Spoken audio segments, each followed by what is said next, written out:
don't know why, but Disney seems to be doing everything in their power to make everyone just utterly despise them.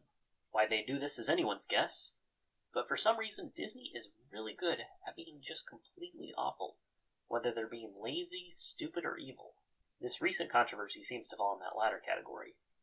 On November 18th, the president of the Science Fiction and Fantasy Writers of America, Mary Robinette Kowal, posted a message on their website about how a member came to the grievance committee saying that he had written novels and was not being paid the royalties that were specified in his contract.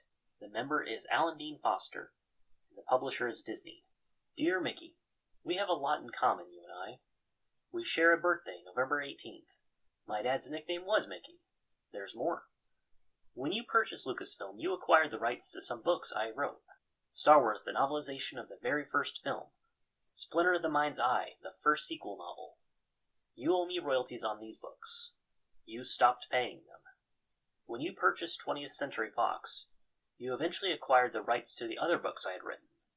The novelizations of Alien, Aliens, and Alien 3. You've never paid royalties on any of these, or even issued royalty statements for them. All these books are all still very much in print. They still earn money. For you. When one company buys another, they acquire its liabilities as well as its assets. You're certainly reaping the benefits of those assets. I'd very much like my minuscule, though it's not small to me, share. You want me to sign an NDA before even talking. I've signed a lot of NDAs in my 50-year career. Never once did anyone ever ask me to sign one prior to negotiations, for the obvious reason that once you sign, you can no longer talk about the matter at hand. Every one of my representatives in this matter, with many, many decades of experience in such business, echo my bewilderment. You continue to ignore requests from my agents. You continue to ignore queries from SWFA, the Science Fiction and Fantasy Writers of America. You continue to ignore my legal representatives. I know this is what gargantuan companies often do. Ignore requests and inquiries, hoping the petitioner will simply go away or possibly die. But I'm still here, and I am still entitled to what you owe me, including not to be ignored, just because I'm only one lone writer. How many other writers and artists out there are you similarly ignoring? My wife has serious medical issues, and in 2016, I was diagnosed with an advanced form of cancer. We could use the money. Not charity, just what I'm owed. I've always loved Disney. The films, the parks, growing up with the Disneyland TV show. I don't think Uncle Walt would approve of how you are currently treating me. Maybe someone in the right position just hasn't received the word, though after all these months of ignored requests and queries, that's hard to countenance.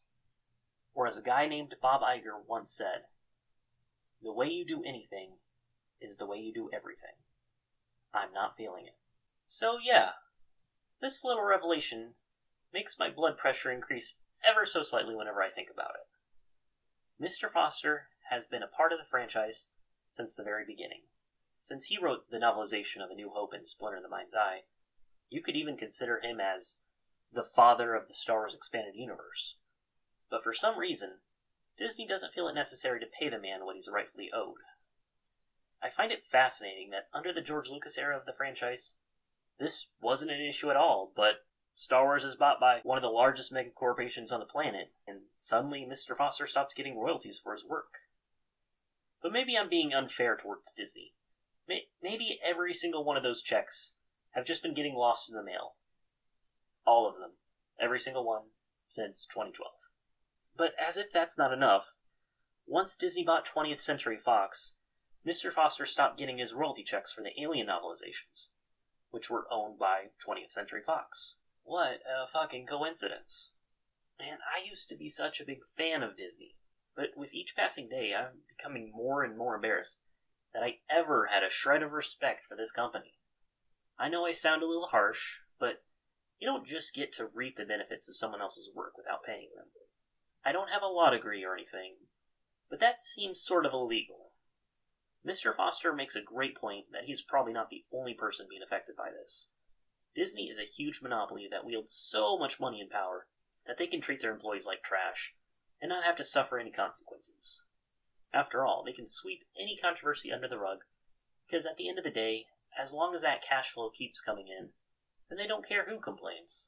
Another infamous company, EA, is despised for its money-grubbing practices on its consumers, and they're rightfully called out on it. But, at least to my knowledge, they pay their damn employees. If EA is going to get criticized for prioritizing profits over being a decent company, then Disney shouldn't get a pass. Come to think of it, I guess it makes sense why Disney gave the voted worst company in America the sole publishing rights for Star Wars games. It's a partnership made in heaven. My favorite part of this story is how Disney tried to get Mr. Foster to sign an NDA before they had talks. And then he's like, no? They didn't actually want to help him. They just didn't want him complaining about them, not paying him, and getting negative publicity from it. Guess that didn't work, you greedy scumbags.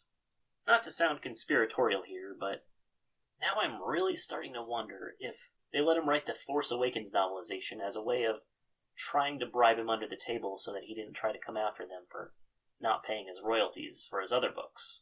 I don't know why they just don't pay him anyway. A, it's probably not a huge amount, not to a company like Disney. B, it's his money in the first place.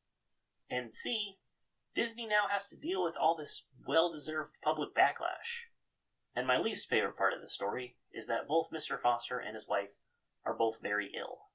Cancer in his case. And they very much could use the money. Not charity, what he's owed.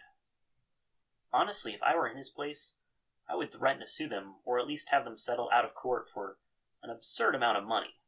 And when, not if, when Disney finally pays Mr. Foster, we're not going to congratulate them for doing the right thing, because it's what they should have done in the first place. For me personally, I boycott all things Disney already, other than reprinted Legends material or EU-related merchandise, and I encourage everyone to do the same. More importantly, don't let this story die. Spread the word.